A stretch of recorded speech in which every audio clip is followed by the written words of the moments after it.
സഹയാത്രി. പൗരോഹിത്യസ്വത്വവും ദൗത്യവും അടിസ്ഥാനമാക്കി 100 ധ്യാന ചിന്തകൾ.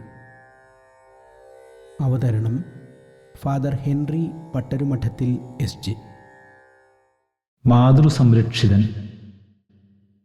യേശു തൻ്റെ അമ്മയും താൻ സ്നേഹിച്ചിരുന്ന ശിഷ്യനും അടുത്തു നിൽക്കുന്നത് കണ്ട് അമ്മയോട് പറഞ്ഞു, സ്ത്രീയെ, ഇതാ നിന്റെ മകൻ. അനന്തരം അവൻ ആ ശിഷ്യനോട് പറഞ്ഞു, ഇതാ നിന്റെ അമ്മ. യോഹന്നാൻ 19:26-27. പുരോഹിതൻ പരിശുദ്ധ അമ്മയാൽ പ്രത്യേകം സംരക്ഷിതനാണ്. തൻ്റെ മകൻ്റെ ദൗത്യത്തിൽ പങ്കാളിയാകാൻ വിളിച്ചിരിക്കുന്ന പുരോഹിതനെ മാതാവ് വലിയ സ്നേഹത്തോടും കരുണയോടും കരുതലോടും കൂടെ കാത്തുപരിപാലിക്കുന്നു. അമ്മയുടെ ജീവിതം പുരോഹിതന് തൻ്റെ യാത്രയിൽ മാതൃകയും വഴികാട്ടിയുമാണ്. യേശുവിൻ്റെ അമ്മയായി തിരഞ്ഞെടുക്കപ്പെടുന്നതിന് മുമ്പ് തന്നെ മറിയം കൃപ നിറഞ്ഞവളായി ദൈവത്തിനും മനുഷ്യർക്കും പ്രിയപ്പെട്ടവളായി ജീവിച്ചു.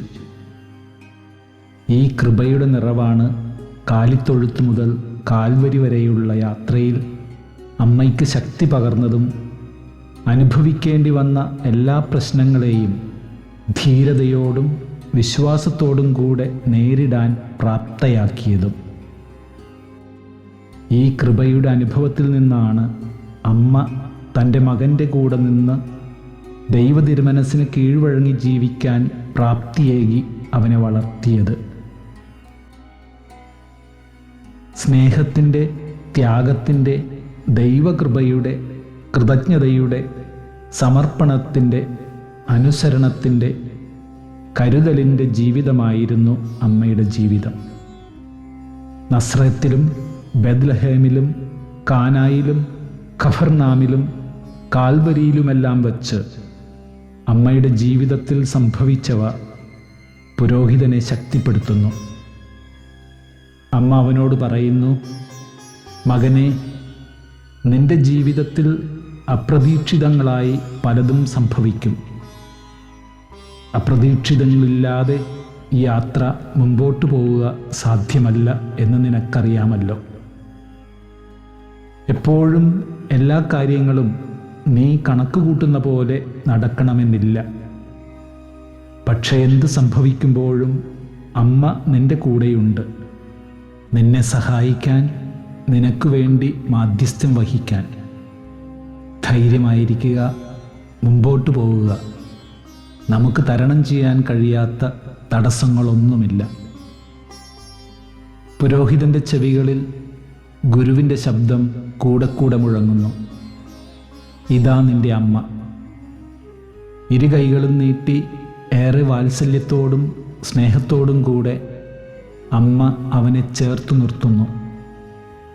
അമ്മയോട് ചേർന്ന് നിന്നാണ് യേശുവിൻ്റെ ദൗത്യത്തിൽ പങ്കാളിയായി അവൻ മുമ്പോട്ട് പോകുന്നത്. അവൻ്റെ യാത്രയുടെ ഓരോ ചുവടുവയ്പിലും അമ്മയുടെ സംരക്ഷണം അവൻ അനുഭവിക്കുന്നു. ചിലപ്പോൾ പൗരോഹിത്യ വഴിയിലൂടെയുള്ള അവൻ്റെ യാത്ര ഒരു കാൽവരി യാത്രയാകാറുണ്ട്. ഉറ്റവരും ഉടയവരും എന്ന് കരുതിയവർ അകന്നു പോകുന്ന നിമിഷങ്ങൾ. ജീവിതത്തിൽ വല്ലാത്ത ശൂന്യതയും ഏകാന്തതയും അനുഭവപ്പെടുന്ന സമയം. അത്തരം മുഹൂർത്തങ്ങളിൽ പുരോഹിതൻ അഭയം അമ്മയാണ്. അവൻ്റെ കൈകളിലുരുളുന്ന ജപമാലമണികൾ ആ അദൃശ്യ സാന്നിധ്യം യഥാർത്ഥ അനുഭവമാക്കുന്നു.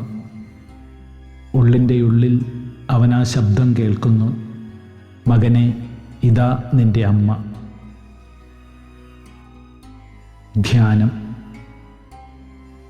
സ്വസ്ഥമായിരുന്ന് എൻ്റെ പൗരോഹിത്യ ജീവിതത്തിൽ പരിശുദ്ധ അമ്മയുടെ സാന്നിധ്യവും സംരക്ഷണവും അനുഭവിച്ച ചില സാഹചര്യങ്ങൾ ഓർമ്മയിൽ കൊണ്ടുവരിക. എനിക്ക് ലഭിക്കുന്ന ഈ മാതൃ സംരക്ഷണമോർത്ത് ദൈവത്തിന് നന്ദി പറയുക. എന്നെയും എൻ്റെ പ്രിയപ്പെട്ടവരെയും എൻ്റെ പൗരോഹിത്യ യാത്രയെയും മാതാവിൻ്റെ കരങ്ങളിൽ സമർപ്പിക്കുക. മാതാവിൻ്റെ സ്തോത്രഗീതം സാവധാനം മനനം ചെയ്ത് പ്രാർത്ഥിക്കുക.